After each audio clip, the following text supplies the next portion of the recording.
नमस्ते, सलाम, सत श्री अकाल। जी हाँ, मैं आपका दोस्त और होस्ट सुधांशु आप सभी का स्वागत करता हूं द सुधांशु शो में, जिसमें आज हमारे साथ द सुधांशु शो की कलाकार या अतिथि कुछ यूं कहें कि जो काशी की छवि को सुधारने और संवारने का काम करती हैं, उनका नाम ही है काशी की छवि अग्रवाल। करते हैं हम मुलाकात। और पहले तो आपका द सुधांशु शो में ढेर सारा स्वागत है। बहुत बहुत धन्यवाद सुधांशु जी, मुझे अपने साथ इस कार्यक्रम में जोड़ने के लिए। मैंने आपके कार्यक्रम की बहुत सारी कड़ियां देखी हैं और मैं काफी इस कार्यक्रम से प्रभावित रही हूँ, और आपसे भी कि आप विभिन्न क्षेत्रों से जुड़े हुए और जो जाने माने लोग हैं उनको लेकर आप अपने शो में आते हैं। जी। मेरा सौभाग्य है कि मैं आपके साथ यहाँ पर जुड़ी। Thank you so much. वैसे हम लोग तो बहुत छोटा सा काम करते हैं, बहुत छोटा सा। सारा काशी की छवि अग्रवाल सुधार रही हैं। हम तो बस लोगों को बता देते हैं कि कौन सुधार रहा है काशी की छवि। तो छवि आप पहले आपकी जो छवि है, बचपन की छवि, उसको हमारे दर्शकों को बताइए। जैसा कि मैं मतलब एक मिडिल क्लास फैमिली से हूँ और मेरे फादर बिजनेसमैन थे और मेरी फैमिली में मतलब दूर दूर तक जॉब से कोई लेना देना नहीं था।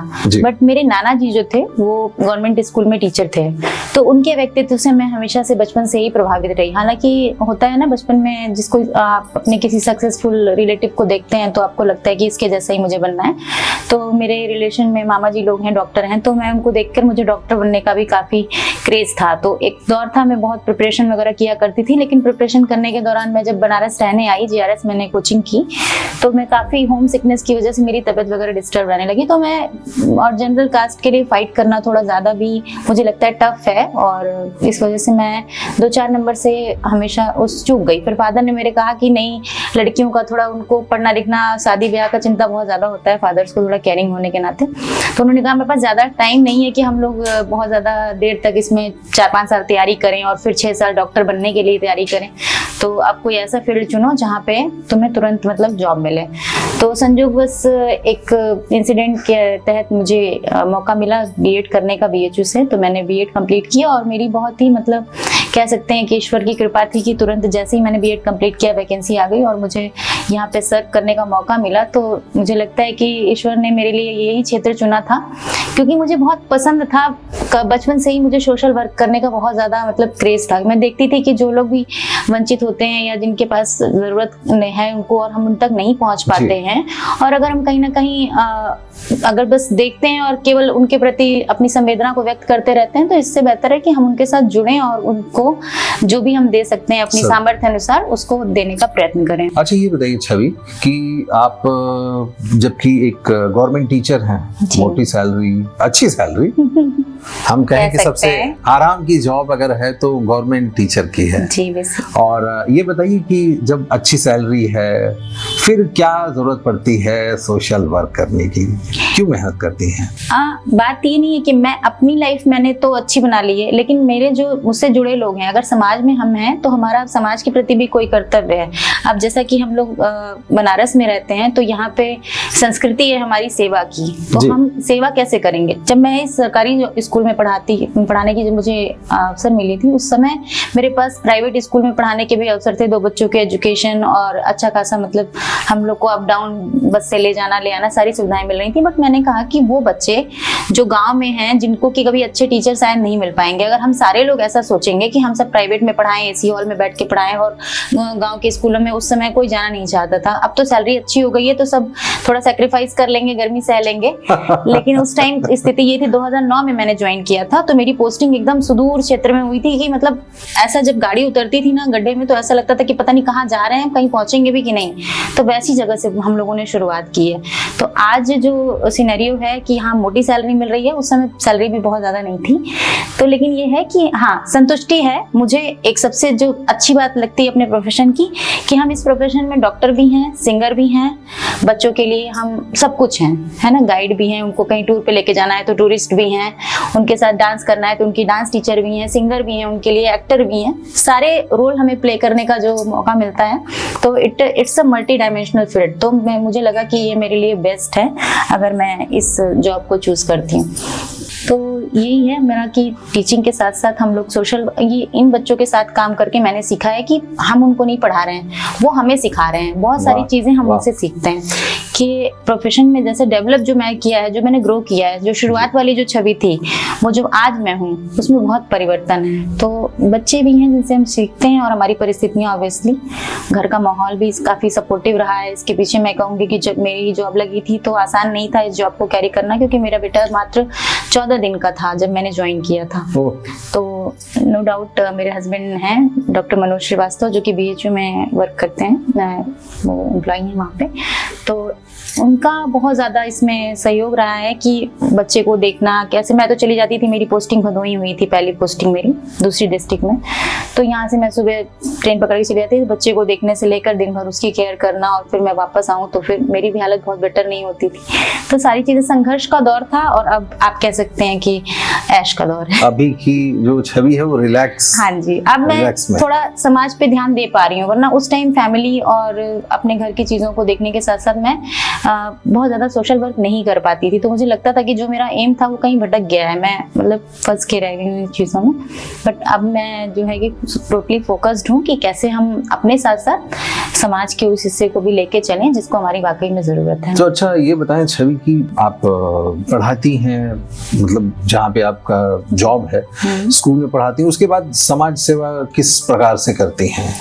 देखिए, मेरा जो फील्ड है बेसिकली वही मेरा सोशल वर्क का फील्ड भी है। जैसे अगर मुझे किसी को कुछ डोनेशन देना है तो मैं किसी संस्था को ढूंढती नहीं हूँ, क्योंकि मेरे जो बच्चे हैं उनकी जो फैमिलीज हैं, उनके फादर हैं, जो उनकी मदर हैं, वो लोग एक किसान फैमिली है। बेसिकली वो लोग खेती से अपना गुजारा करते हैं। अगर मतलब 200 रुपये भी कमाते होंगे तो वो उनके खाने के लिए ही पर्याप्त है, उसके अलावा उनकी कोई अर्निंग नहीं है। तो उनको अवेयर करना, जैसे कि महिलाओं को बहुत सारी योजनाएं हमारी सरकार की तरफ से चलाई जा रही हैं, उसका उनको ज्ञान नहीं है, क्योंकि वो गाँव में उनके पास बहुत ज़्यादा कनेक्टिविटी नहीं है, उनको पता नहीं चल पाती हैं चीज़ें। तो उनको बहुत सारी योजनाओं के बारे में हम जानकारी देते हैं कि कैसे आप सोशली इंडिपेंडेंट हो सकती हैं, फाइनेंशियली इंडिपेंडेंट हो सकती हैं। तो वो सारी चीज़ों के बारे में उनको बताते हैं। जैसे अभी बच्चियों के लिए हमारे यहाँ सुकन्या समृद्धि योजना का फॉर्म भरा रहा है, तो पेरेंट्स खुद से नहीं भर पाते हैं, उनका फॉर्म हम लोग फिलअप करते हैं। सारा मतलब उनकी डिटेल्स लेना और आधार कार्ड का एनरोलमेंट से लेके सारी उनकी जो रिक्वायरमेंट है, पेपर बनवाना, बैंक में जाना, उनके साथ ये सारी चीज़ें करने के लिए हम लोग उनसे संपर्क करते हैं और उनको गाइड करते हैं। और भी बहुत सारी योजनाएं चल रही। सुभद्रा योजना अभी रिसेंटली लॉन्च हुई है, और इसके पहले सिलाई मशीन वाली योजना थी। तो उनको आत्मनिर्भर बनाने के लिए जो भी ज़रूरत की जानकारी होती है या पेपर वर्क होता है, उसमें हम लोग उनकी मदद करते हैं। साथ ही उनको साक्षर बनाने के लिए भी मेरे द्वारा कैंपेन चलाया जा रहा है, और हेल्थ की अवेयरनेस के लिए बहुत सारे पैड डिस्ट्रीब्यूशन से रिलेटेड प्रोग्राम्स। लड़कियां वहाँ गाँव की हैं, उनके पास पैसे नहीं है, तो वो लोग कपड़े वपड़े का यूज़ करती हैं महामारी के दिनों में, तो उसके लिए भी अवेयरनेस कैंपेन चलाया जाता है डॉक्टर्स के जरिए। हमारी फ्रेंड्स जो हैं, जो कि डॉक्टर्स हैं या साइकोलॉजिकल ट्रीटमेंट वगैरह देती हैं, उस तरीके के लोगों को भी गांव में ले जाके आप ये कैसे टाई अप करती हैं बात करके कि जैसे मैं उनसे बात कर ली कि हमारे गांव में एक कैंप लगाना है, इस दिन हम लोग महिलाओं को बुलाएंगे, आप प्लीज अगर मुझे 2 घंटे अपने देंगी, तो वो शहर से राजी हो जाती हैं, क्योंकि वो भी कहीं मेरी फ्रेंड है, और इसलिए भी कि गाँव में उनका एक वर्क प्लेस है, उनको भी कहीं ना कहीं सोशल वर्क की इच्छा है उनके मन में भी। तो सब हेल्प के लिए हमारे साथ बहुत सारे लोग जुड़े, पेट बैंक वाले लोग भी गए, टीचर में जो हमारे डिफरेंट सोशल फील्ड से लोग थे, डॉक्टर्स गए। हम लोगों ने बहुत सारे कैंप भी किए हैं, जिसमें कि उन लोगों को फ्री पैड डिस्ट्रीब्यूशन के लिए और तमाम तरीके की जो उनकी महिलाओं की प्रॉब्लम्स होती हैं उस पर हम लोगों ने बातचीत की, उनको सोल्यूशन दिए। चश्मे मैंने बंटवाए थे, बहुत सारे बच्चों का आई चेकअप कैंप लगवाया था मैंने। टिकरी हमारे ग्राम सभा का एक दूसरा स्कूल है, वहाँ पे हम लोगों ने कैंप लगवाया था। बहुत सारे बच्चों की आई का चेकअप हुआ और फिर सबको चश्मे भी फ्री में दिए गए। तो इस तरीके के कार्यक्रम हम लोग करते हैं, जिससे बच्चे कहीं ना कहीं, वो बच्चे बिना चश्मे के बहुत दिनों से देख रहे थे, पढ़ रहे थे, दिक्कत उनकी बढ़ रही थी। पेरेंट्स इतने नहीं है कि वो चश्मा चेक करवाएं, और उनको लगता है कि ठीक है खाएगा पिएगा 2-4 दिन में ठीक हो जाएगा, बहाना कर रहा है, झूठ बोल रहा है, पैसे भी नहीं है, तो उनकी प्रायोरिटी वो नहीं है। इसलिए तो हम लोगों ने ये सारी चीजें उन लोगों के लिए करने का प्रयास किया अपनी तरफ से, छोटा सा गिलहरी प्रयास। तो ये जो चश्मे वाला भी आप बता रही हैं, तो इसमें क्या कैसे आइडेंटिफाई करती हैं लोगों को? सारे बच्चों का चेकअप हुआ था, सभी बच्चों का चेकअप जितने बच्चे प्रेजेंट थे, जितने स्टूडेंट हैं, हाँ जितने स्टूडेंट स्टूडेंट उस दिन प्रेजेंट थे स्कूल में, सबका आई चेकअप किया उन लोगों ने, फिर जिसके जिसके आंख में प्रॉब्लम समझ में आई उनके लिए फिर नंबर्स डिसाइड हुए, वो साथ में एक्सपर्ट गए थे, वो सारा नंबर उन लोगों ने नोट किया, फिर 15 दिन बाद उन लोगों ने चश्मे हमें दिए थे। तो वो जो सभी को चश्मे लगाए गए तो वो बट ऑब्वियस है कि कॉस्ट आई होगी। हाँ बिल्कुल आई है, वो उन लोगों ने बेयर की थी जो संस्था हमारे साथ गए थे। जो अच्छा, जो संस्था के लोग थे उन्होंने ही बेयर किया। हाँ, उन लोगों ने कहा था कि हम आपके स्कूल में कैंप लगाना चाहते हैं, क्योंकि मेरा इंटरेस्ट देखते हैं लोग, जैसे आपसे मेरा जुड़ना हुआ, इसी तरीके से बहुत सारे लोग हमारे कामों को हमारे सोशल मीडिया प्लेटफॉर्म से देखते हैं, तो मुझे अप्रोच करते हैं कि आपके स्कूल के बच्चों को मैं डेस्क देना चाहता हूँ, या आपके स्कूल के बच्चों को मैं एलईडी देना चाहता हूँ। एक एलईडी भी दी थी एक संस्था ने मेरे स्कूल में, तो टीवी हम लोगों ने लगाई थी बच्चों के लिए कि पढ़ें कुछ ऑनलाइन, मतलब आजकल टेक्निकल जमाना है, सब बच्चे कितना बुक से पढ़ेंगे, कभी इंगेज हैं, हम कुछ काम कर रहे हैं तो टीवी वगैरह रहती है दिखा देते हैं, तो डोनेशन मिलते हैं चीजों के, मतलब लोग आते हैं हेल्प करने के लिए। यानी कि जो भी कोई भी टीचर या फिर कोई भी व्यक्ति अगर काम करना चाहता है तो लोग उसके साथ खड़े हो जाते हैं। बिल्कुल, कहानी ये है, शाहरुख खान की मूवी में डायलॉग भी है कि अगर आप किसी चीज को पाने की ख्वाहिश करते हैं तो सारी कायनात आपको उसको मिलाने की साजिश करती है। तो कुछ कह सकते हैं कि मेरे साथ भी ऐसी चीजें रही हैं कि बहुत सारे अच्छे लोगों का साथ मुझे हमेशा मिलता रहा है, जिससे मेरे काम में आसानी हुई है। और वैसे हम ये कह सकते हैं कि जो काशी की छवि है लेडी शाहरुख खान अब बनारस नहीं तो आपने उस मूवी की ही तरह, उस हीरो की ही तरह प्रयास कर रही हूँ मैं, जो मैं कर सकती हूँ। और अभी भी हमारे स्कूल में बहुत सारी चीजों की जरूरत है, और लोग अगर जुड़ना चाहें और मेरे स्कूल में कुछ देना चाहें, जैसे डेस्क बेंच है, अभी हम लोगों के यहाँ शासन से एक बार आया था फिर खराब हो गया, तो मैं अपील भी करती रहती हूँ तमाम अपने प्लेटफॉर्म्स के जरिए कि अगर लोग जुड़ना चाहें, देना चाहें तो उनका स्वागत है। तो क्योंकि हमारा एक मतलब मेरा जो एक मेन प्रोजेक्ट मेरे स्कूल में कह सकते हैं चल रहा है, कम्युनिटी से हम लोग जुड़ करके अपने स्कूल को आगे बढ़ाना चाहते हैं कि मतलब अगर कम्युनिटी आपका साथ दे रही है तो वो यूं ही नहीं देगी, पहले वो डेवलपमेंट देखेगी कि आप स्कूल में बच्चों को क्या दे रहे हैं। जब भरोसा होगा कम्युनिटी का तब वो आपको सपोर्ट करेगी। तो इसलिए हमारे जो गांव के एलिमनी हैं, जो बच्चे हमारे यहाँ से पढ़ के पास आउट हैं, आज कहीं LIC कंपनी में हैं या कोई पुलिस में है, तो वो लोग भी मदद करते हैं। आए थे अभी हमारे स्कूल में वो लोग, हाँ बच्चों को उन लोगों ने किताब कॉपियां बांटी थी, डेस्क बांटे थे, और कई बार वो लोग आते हैं छोटी छोटी चीजें भी दे जाते हैं जिसकी जो सामर्थ्य, कुर्सियां दे गए थे। तो इस तरीके से एलिमनी स्टूडेंट्स भी हमारे यहाँ हेल्प कर रहे हैं। तो एक अच्छी इमेज बनी है गांव में हमारे स्कूल की, हम लोगों के जो वे ऑफ टीचिंग है या जो माहौल चेंज हुआ है विद्यालय का पहले से, तो अच्छा लगता है कि लोग अप्रिशिएट कर रहे हैं काम को, और हम उसको और बेहतर करना चाहेंगे। जी। आप लोगों का आशीर्वाद रहा, सानिध्य रहा तो जरूर जरूर। वैसे ये बताइए कि आपका शेड्यूल तो बहुत बिजी नहीं है, लेकिन आपने बहुत बिजी रखा हुआ है। हाँ। मेरे ख्याल से बिल्कुल एकदम पैक्ड है शेड्यूल आपका। तो इसमें पति का कितना साथ रहता है आपको?